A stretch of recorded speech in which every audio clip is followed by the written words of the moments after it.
Welcome to my Scholarship Artifact 3 presentation. My name is Audra Kessler and I'm a doc student at Penn West University in the Health Science and Exercise Leadership program. My presentation is on Hidden in Plain Sight, what every medical provider should know about identifying human trafficking. The purpose of this article is to contribute practical clinical knowledge to healthcare providers by educating them on recognizing, identifying, and managing individuals who are experiencing human trafficking in the healthcare setting. My central scholarly decision in this project was to continue exploring the topic of human trafficking while shifting the focus from the medical curriculum development to clinical identification and management of trafficked individuals within the healthcare setting. In this article, I chose to emphasize provider recognition of clinical red flags and appropriate patient care strategies rather than focusing on educational reform to address an immediate knowledge and competence gap among practicing healthcare professionals. This decision was informed by the evidence demonstrating that many healthcare professionals receive little or no formal education on human trafficking, despite the likelihood of encountering trafficked individuals in clinical practice. For this manuscript, I utilized components of my previous literature review to develop a popular article that centers on the clinical and medical implications of trafficking, rather than focusing on the curricular component. This helped to broaden my scholarship's overall reach and impact. To revise my manuscript, I incorporated new recent research. I also received feedback from professors that helped with edits and strengthened my overall impact on healthcare providers by including more relevant information to their current practice. One of the biggest revisions that I made was the incorporation of actionable items and resources for providers, such as the PAIR tool. This tool provides clinicians with a structured approach for engaging patients who may be experiencing trafficking or other forms of violence. It stands for Provide Privacy, Educate, Ask, Respect, and Respond.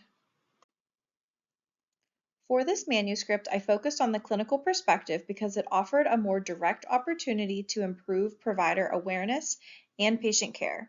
The intended audience of physician assistants also influenced this decision, as my goal was to provide information that could be implemented immediately in any healthcare setting. I selected the Journal of the American Academy of Physician Associates as the journal to submit my manuscript for potential publication. This was due to their target audience of physician assistants and also the opportunity for clinical application. These are some of the alternative journals that I considered for submission. The Journal of Human Trafficking was also a strong contender and viewed very favorably since they published my last article. However, I ultimately selected JAPA because I wanted my submission to have a greater clinical reach. Within JAPA, I submitted my manuscript under the Special Topics section. This department focuses on a special topic or aspect of care and may represent a new or evolving clinical guidance, an emerging clinical or health issue, or an issue that is less commonly encountered than the topics covered in a CME or review article in JAPA. Some of the specific author guidelines that I followed were a word count of 1,600 and the inclusion of an abstract and keywords. This journal also requires AMA citation, which was a big learning curve and one of the most challenging pieces to writing this manuscript, due to the fact that all of our writing for this program is centered around the APA citation style. My manuscript was submitted on July 5th. According to the journal metrics, the preliminary screening and formal peer review process typically takes 8 to 10 weeks. I plan to check the website weekly for any updates.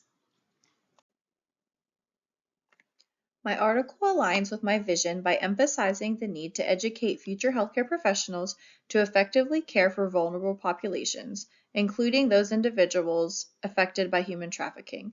It also supports my mission by advocating for provider knowledge, clinical application, resources, and professional development to address the complex need of this population. I chose to develop a resource that provides healthcare professionals with actionable knowledge that they can use when caring for potentially trafficked patients.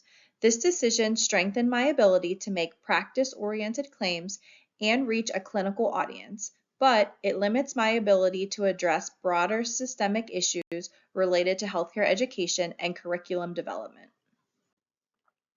This approach holds when applied to healthcare professionals seeking guidance on identifying and caring for victims of human trafficking in clinical settings. However, it becomes less applicable when examining institutional educational policies, curriculum design, or broader educational interventions intended to address training deficiencies across the healthcare professions. Moving forward, this work shapes my future scholarly efforts by reinforcing the importance of translating evidence into practical resources for healthcare professionals. It also highlights the need for continued scholarship focused on provider education, continuing medical education initiatives, and professional development opportunities that improve the identification and care of human trafficking victims. Thank you for taking the time to view my Scholarship Artifact 3 presentation, Hidden in Plain Sight: What Every Medical Provider Should Know About Identifying Human Trafficking. Listed below are the references that I used when creating this presentation, which includes both educational content and images. AI and Grammarly were also used for support for proofreading and editorial refinement, including grammar, clarity, readability, and professional tone. All ideas, content, and conclusions are the author's own.